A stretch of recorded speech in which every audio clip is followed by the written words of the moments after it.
Welcome everybody to Tectonic Takes. I have a good friend of mine here. You guys all know him. What's up? It's Fernando El Presidente Fiore. How you doing today? How are you? How are you? There you Here go. we Perfect. go. Ready to go. Ready to go. Konnichiwa. Hey, konnichiwa. And I have in front of me, I know it's a little late for you, but I have mi matecito, to get ready. Yeah. Mi Yeah. termo. For you for it's early. For us it's getting late. right. But we were in a kind of a different time zone for the last 2 weeks because of the Olympics. So we were kind of back and forth from waking up in the middle of the night or watching the Olympics. So it was actually a very good 2 weeks. Yeah, and how did you like the Olympics? What teams were you watching? Were you watching the men's soccer? How did you feel like? Well, actually, I follow a lot the men's volleyball because Argentina was doing a great tournament, and it was very exciting, and it was great for them to get the bronze medal. Yeah. And obviously I was watching also the rugby, the 7 rugby, because also Argentina was was good on that. Of course. And they also got a medal. And then like in every Olympics, you watch some of the sports that you usually don't watch, or you only watch every 4 years, like fencing, which I used to practice fencing when I was when I was very young. Yeah, and I wasn't bad at all. So, those sports that you don't have the chance to watch, a little bit of water polo. I saw Spain suffering and didn't get the medal. But it's always you want to watch more, but there's so many hours that you that you can be awake and don't work and don't do anything. But you know what is funny, because I recorded a lot and I have tons and tons of hours in my DVR. And what I usually do is, because I don't know all the results of everything because I didn't follow, then I watch it over the next month and pretend smart. it's live. Yeah. It happens to me in a lot of the Olympics, and well, except the one that I went to see them live in London, and I went like a week or 10 days to watch a lot of Olympic action live in London. That was great. Back in 1996, I went to when it was the Olympics in Atlanta. I went to a lot of events also at that time. But then in the other Olympics, sometimes, like I said, sometimes I record hours and hours, and then I watch them almost live. Yeah. Later in the match. If you don't know the results, it's like watching it live, right? So yeah, definitely. That's it. I mean, you know the results of the most important events, right. But you don't know the results of it. Probably if you didn't follow every single discipline in some of the sports, right. Or then for you it's life. So that's what I'm doing. Yeah, exactly. Yeah, I do it every time when I work during the MLS games. I have to put it on tape delay, and it's the hardest thing in the world to not look at your phone anywhere. No Instagram, no Twitter. And then you have to watch it live. The Olympics is easier. The Olympics is easier because not everything is on the internet. I mean, yes, in their internet, but not in your timelines or not in the people you follow, because not many of my followers will go and post what were the results on swimming or fencing or some of the sports that that we don't follow every day.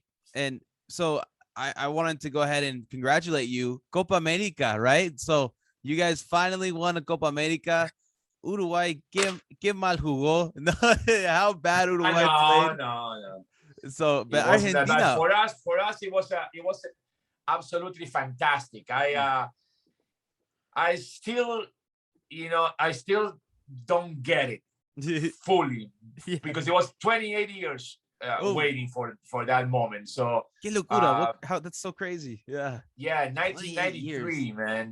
So there were so many years that when it happens that night here in Miami, and I was watching the game with a friend. It was just the two of us, and I was so nervous, and then we start to cry, and it was very emotional. 28 years. I mean, that's the long time. Yeah, 28 years. It's almost half of my life. Yeah, So that's crazy. the first half of my life, I saw a lot of good things happening to the national team. The second half wasn't that good. So Yeah, now the third half will be better. it would be the best half. Yeah. From now on, I hope that I can see Argentina winning more often. Yeah, no, and they probably will. I mean, they have a great group of young guys coming up, like Diabala, maybe when Messi goes out. But in this We'll see. Qatar World Cup, maybe they make Hopefully, yeah. hopefully. We were close. We were close in Brazil, Right. And unfortunately, it didn't happen. And that one was a little, heartbreaking. Yeah, and in Japan we say itadakimasu como buen provecho. Voy a tener un matecito. Okay, qué bueno. Buen provecho, buen provecho. Messi recién se fue a PSG, pero estaba en Miami. ¿Lo conociste? Or No, did no, you no, know no, him? no, no. I didn't go to the places he was hanging out. I know a lot of people, a couple of restaurants that I know that Yeah. either he went or that he ordered food from. And we were talking about it, but no. I didn't cross paths with Messi this time, and he was in Miami for several days. He was having a really very good vacation, and he was having dinner very close from my home here in Miami Beach. But no, I didn't. I didn't cross paths with Leo. Oh, I was thinking maybe Fernando finally got to see him in Miami. Maybe he brings him over to Inter Miami. But that will be fine. That will be something that we were looking for. Now we'll see. Now I think that it's a good chance now, or a better chance that it was when he was in Barcelona. Why? Because David Beckham played in PSG, and he had a great relationship with the owners, with Qatar, with the people from being sports and so on. So we might get a better chance that maybe they will do something together by the time they finish with this contract, which is going to be either 2 or 3 years.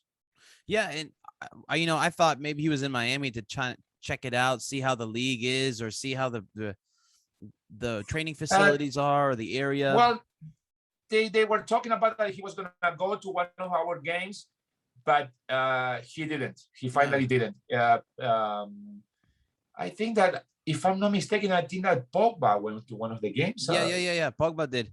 Did. And then Orlando City, Willian went to one of the games.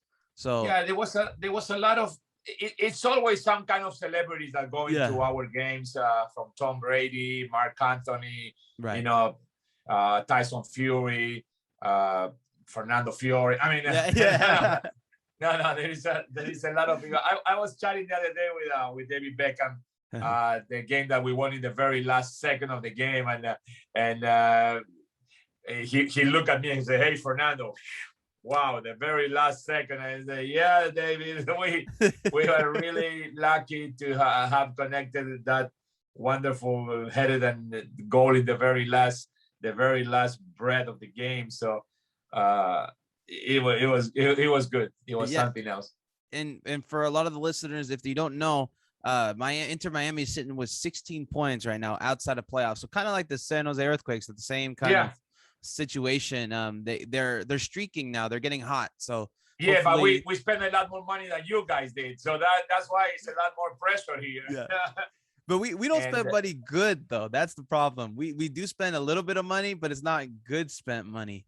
Like, we brought in some guys from Mexico, and they're not playing that well. The American guys that are making very cheap contracts are playing better. It happens a lot.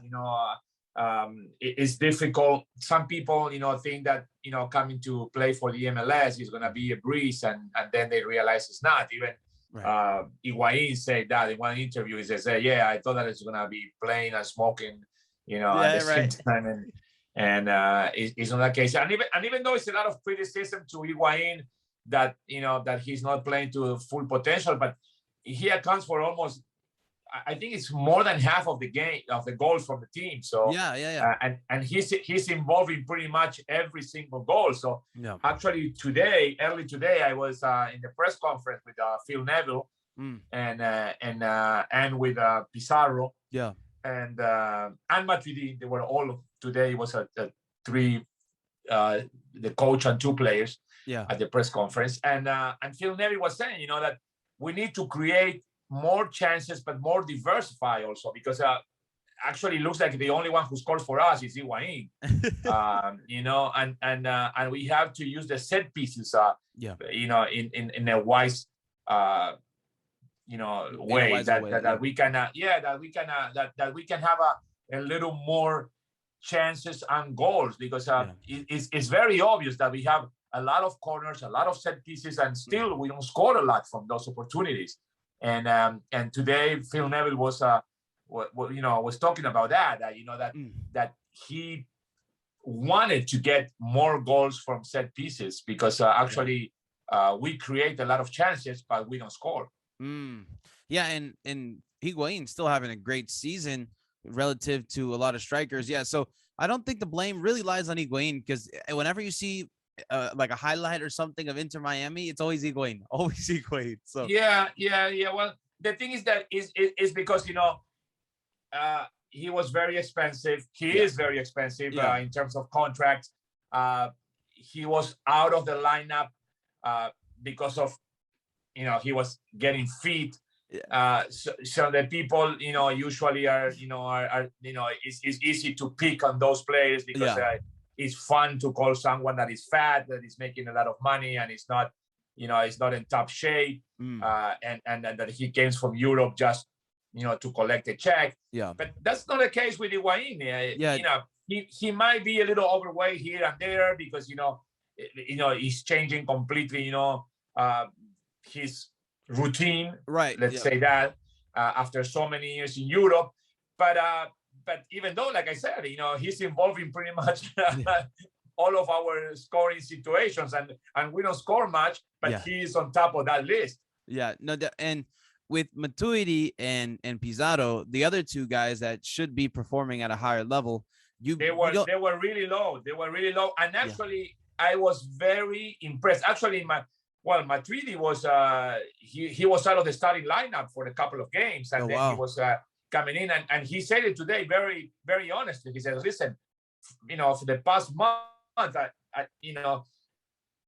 I wasn't very much fit or concentrate on the team, and somehow we got dispersed, and now, thank God, we have when we have 6 games in a row that we that we didn't win, it was kind of really a depressing time, and now all of a sudden we are 4 games undefeated with 2 wins and 2 draws, and everything is is changing. The whole atmosphere, the whole attitude. I would say that the only ones who didn't get unfit or tired or underperform, they were the fans. They were always on top. The atmosphere is always great. Our guys are always supporting, chanting from the stands. The 3 official groups, the Southern Legion, Vice City, and the Siege, they always waving flags and doing the bengalas and chanting and screaming, and so they were the only ones who were very persistent throughout every single game in, game out. But players, we have to admit that they were in cycles. Sometimes they were playing really well, and then they went really down. And Madrid is one of those cases. Much more Pizarro, who didn't play well at all from the very much of the first 10 games. And now lately he's getting better and better. And he also said today that now they are performing better as a whole team, and the concentration is better, and well, it shows so far. We'll see what happens this weekend. We play in New York, then we come back home. Let's see what happens.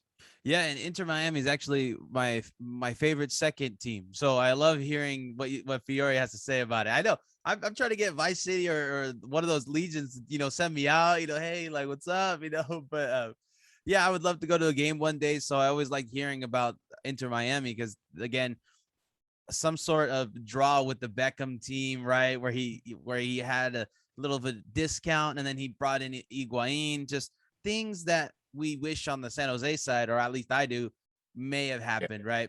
I was hoping to possibly steal Pizarro from you guys when he Well, wasn't playing well, right? So I was like, it was a lot of talks that he was, trying to be in ship out and see what happened. But then he went to the national team. right. He wasn't a great performer during the Gold Cup, but he did decent games and he played decently well, and he came back renew and with a better attitude. And now he was coming from the bench, playing much better, and now he's playing in the starting lineup. So actually, it's been a 360 to tell you the truth.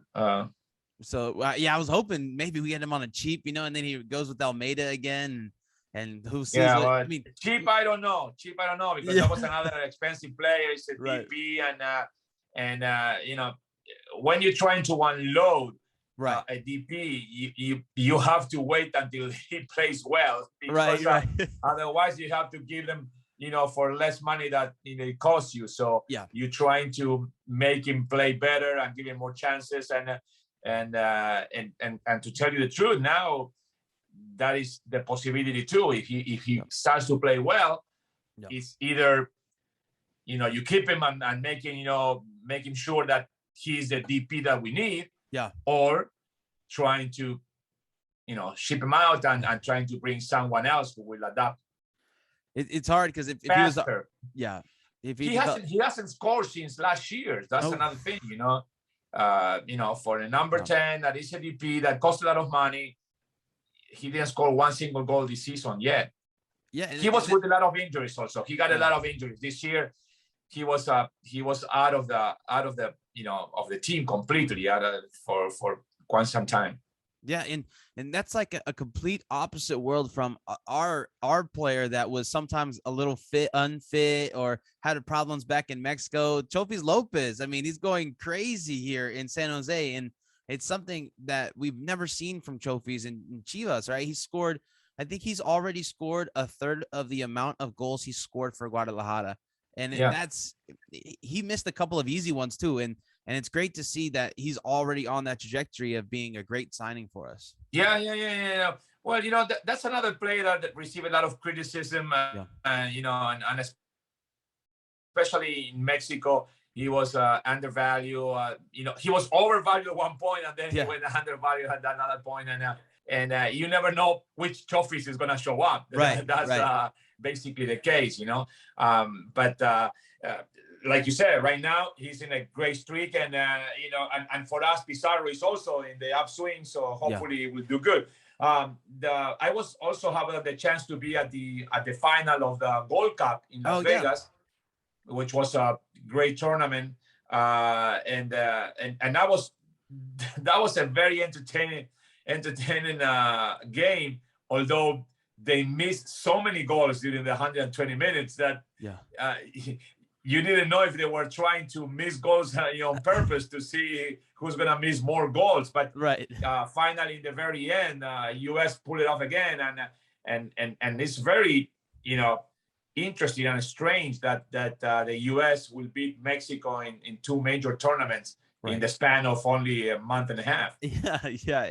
Tata Martino is on the hot seat, but it looks like he's going to keep his job, right? I mean, he's going to keep it down. And the people, the nation, for Mexico, it was kind of okay.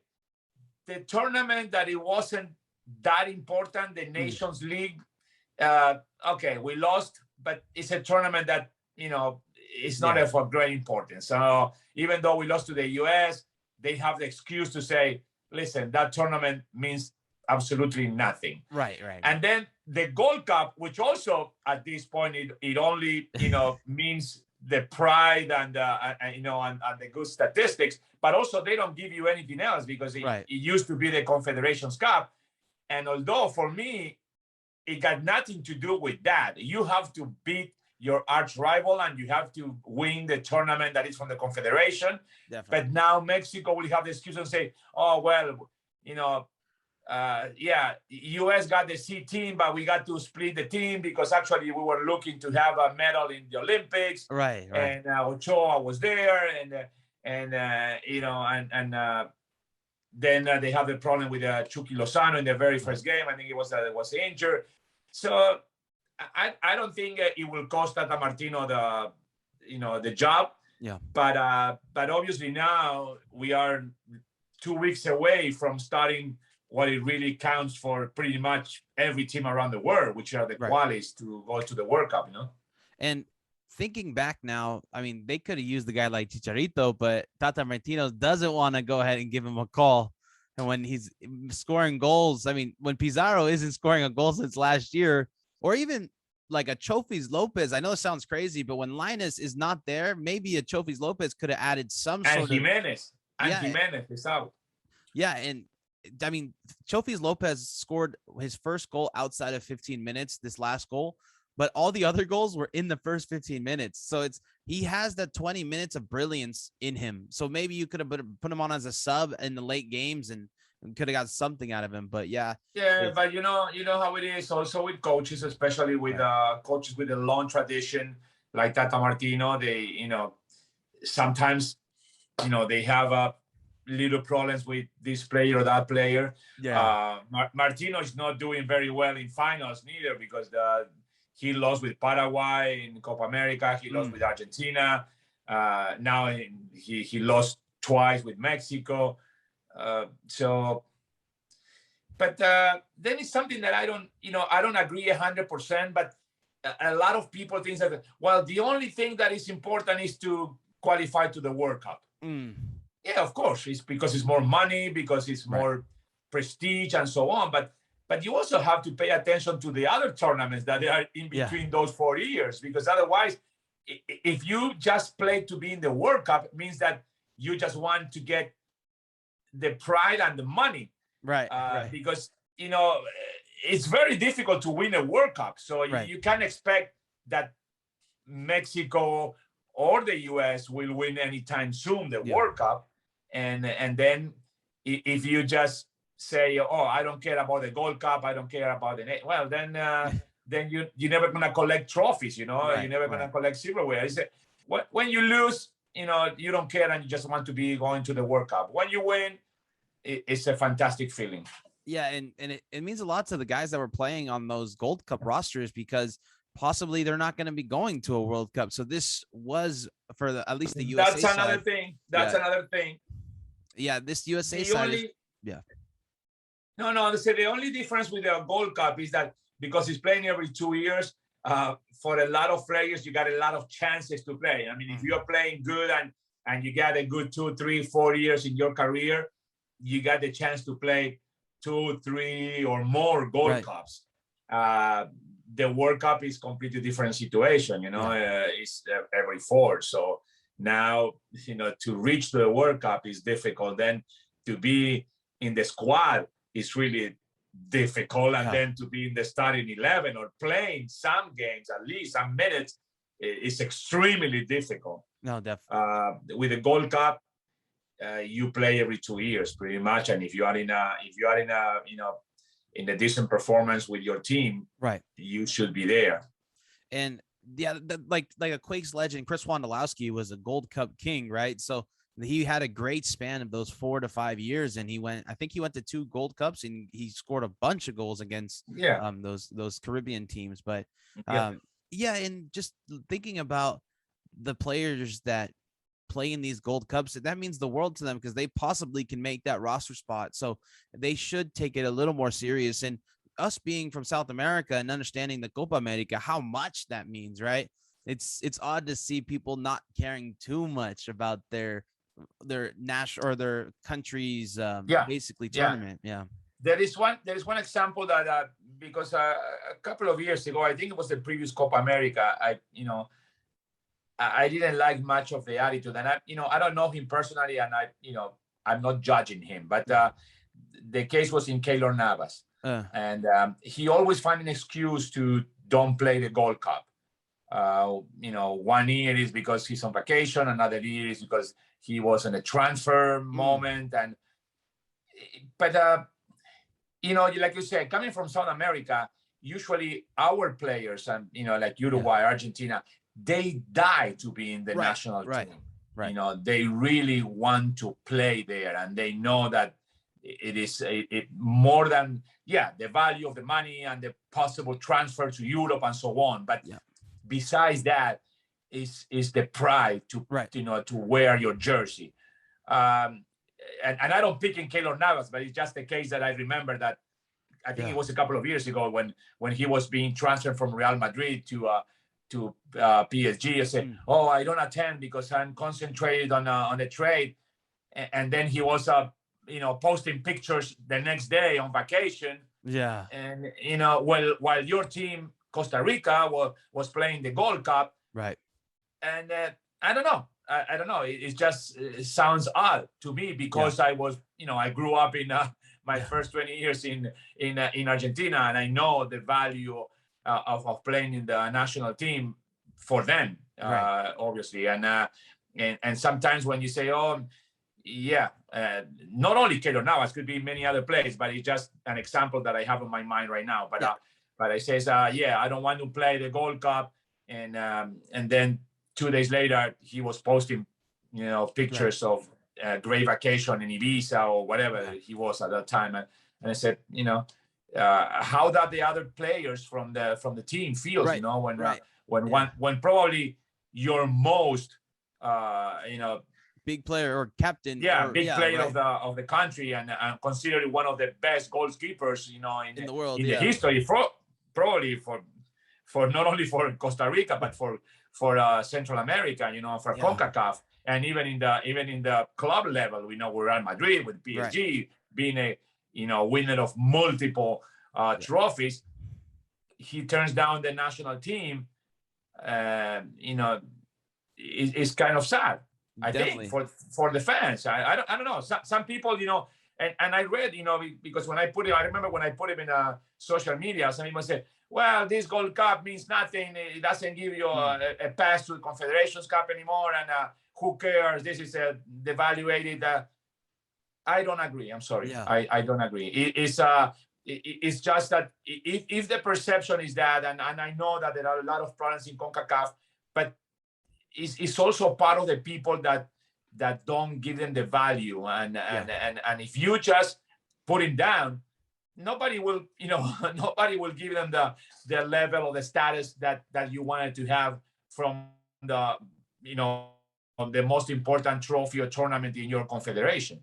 Yeah, and just thinking about what you said about Keylor Navas, he might be the most decorated in all of CONCACAF, even with Ochoa and guys like Tim Howard. Keylor Navas might be the most best 11 from North America, CONCACAF. And for sure. And CONCACAF needs that competition. It's not like they have like superstar teams running around. They definitely need some sort of third team to come out of the pack, like Canada, Jamaica. Yeah, no Costa Rica now. They're in the transition right now. But you know, it's gonna be always the same excuse. Who came first? You know, the egg or the chicken? You know, because I would say, well, if you know, many people will say, well, if CONCACAF doesn't really pay attention to the tournament, why should the players, or why should the federations? And then everybody is blaming everybody else, you know, and I understand being every 2 years, it gets a little kind of okay, if I don't play this one, I play next one, you know, and you know, if it's every 2 years and US is sending the third team, then why should I care? Like I said, it's a problem that involves a lot of people, and you know, and it's not just blaming one particular you know, item. It's not just the federations, not just the CONCACAF, not just the players, not just the fans. It's a little bit of, you know, everything. The whole thing. And it have to be, you know, rethinking. But then again, then it comes the final. You go like I did to Las Vegas. It's 62,000 people going to cheer there for the team. So at the end of the day, I'm sure that you know, money-wise and everything, it makes sense. You know, it's a lot of sponsorships now. Qatar Airways is in a lot of sponsorship from CONCACAF and CONMEBOL and so on. So, dude, we can be discussing this forever. They making business. We all know that soccer is more and more, football is more and more a business than anything else, and this is the time we live in. Like I said all the time, son los tiempos que vivimos. The time we're living now is this, and you have to adapt and you have to take it the way it is. It is what it is. Right. But I think a 2-year model works good for new American fans, because if you have a major tournament, let's say you just started watching soccer because Inter Miami got a team, right? And then all of a sudden you have this major tournament that USA is going to play Mexico in, and you're like, oh, wow, like this is interesting. Even if it's the B team or the C team, it's still something to be prideful of. Yes, I know where you're going. Yeah. But still, it felt a little, I mean, it doesn't feel to me strange because I'm Latino and I'm covering the Mexican soccer and every soccer in the US for the last 30 years. Right. But still feel odd that even after US beat Mexico in the Nations League in a very good match, because that was a very one of the best, and very dramatic match and everything, and it was the big stars from both sides and everything was really nice. And then you go to Las Vegas, to Allegiant Stadium, and even at that time it probably was like 59,000 Mexican fans and 3,000, 4,000 US fans. So what else? Many players will say, what else do we have to do to get there? But then again, it's a thing that the US, the pie is divided in so many pieces that it's difficult sometimes to attract more people. And we know the sports here are basketball and American football, and baseball and hockey and the other sports that the people, trying to follow day in, day out. And soccer is just one more of the sports. It's one more of the, of the potentially, entertainment that you have. That is in our countries down south from Mexico down is these sports. And so that's a different situation right there, no? And you will have, even though US attended 1930 World Cup, but it's a big span. Yeah, it was a big span that, soccer don't even have the league here. So it's difficult to create tradition, to create passion, to create followers, from one thing to another. And this league right now is only 25 years old. And Fernando, who did the USA lose to in that 1930 World Cup? Oh, they lost to Uruguay, I think, they did a decent job. They went all the way. I don't know if my memory. No worries. I was saying like Uruguay. That's how Uruguay won their first World Cup, and then they had the Olympic gold medals, so they count them as 24 and 28. Yeah. That's another controversial situation. Now that FIFA wants to strip those 2 stars. I saw that, and they're thinking about just adding them into the crest now again because they're gonna strip the stars. So we'll see what happens with Uruguay. I don't know. I don't know. It's a difficult subject. but at least we have stars, so I'm just happy about that. No, hey, more than happy. I mean, it's a small country. That my family comes from there, a small country with a lot of heart. So I was going to talk to you a little bit about the League's Nation Cup. So we have Orlando City against Santos happening right now. But what do you think about that tournament? I know Sporting Kansas City came out, and I was so mad at Sporting Kansas City.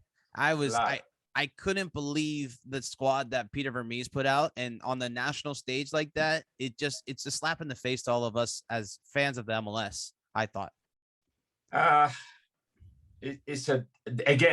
It's pretty much the same topic that we were just talking about, national teams and players and coaches and federations and leagues and everything. I mean, if you don't want to you want to participate and try to get better and try to get more international and try to get more, competition with better teams. And then when you have the chance and says, oh well, this Nations League is nothing. Let's just put the C, D team and we are going to concentrate in MLS League. Yeah. So what is the point? I know that the schedule is is crowded and it's a lot of matches and so on.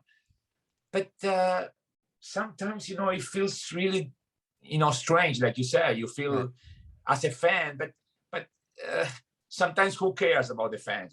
Yeah, right. That's true. Sometimes, like I said, it's just a great sponsorship by Qatar. Yeah. Great, great entrance to the ticket sales at the stadiums and the TV rights and so on, and we keep adding tournaments and teams and and games and and then you see Kansas City doing that, and then you see how well Seattle did against Seattle did a Tigres. great job. Yeah. They couldn't have 4 or 5 goals actually, and it will be a slap in the face for a team that it was second place in the clubs World Cup. Yeah, exactly.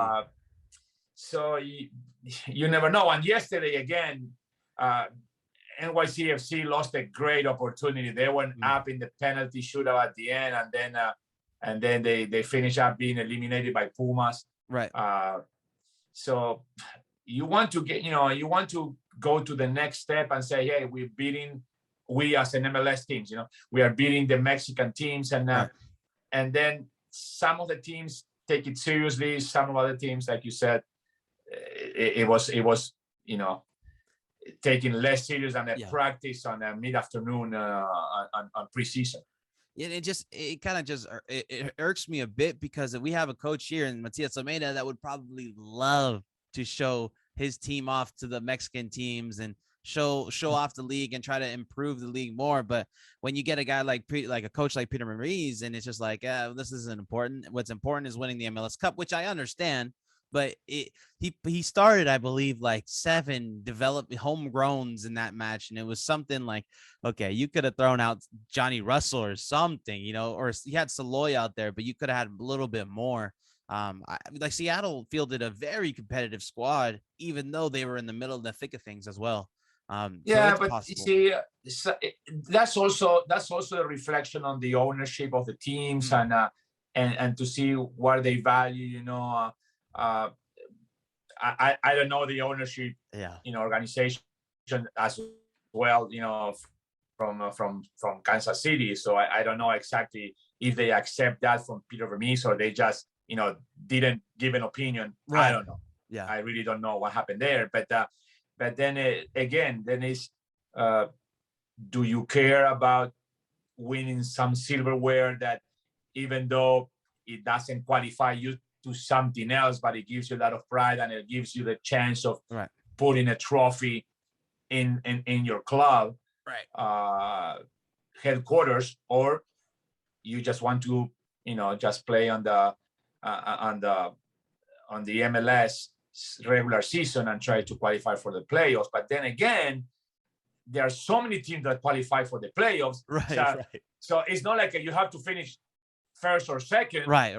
I mean, we are not even in the half of the season. So man, it's a never ending discussion, and everybody will have a different point of view. And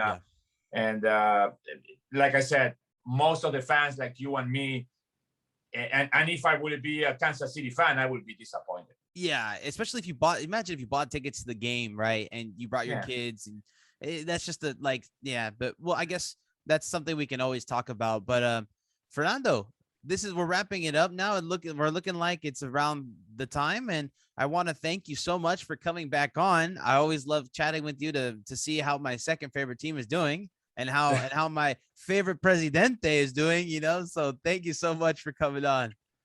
Thank you very much. It's always a pleasure. I wish you the best. Thank you. Arigato and sayonara. Arigato. Thank you so much, Fernando. Take care. Thank you very much. You know that they can follow me at Fernando Fiore. in Twitter and Fiore Oficial in Instagram, and I will be more than happy to chat with you anytime soon.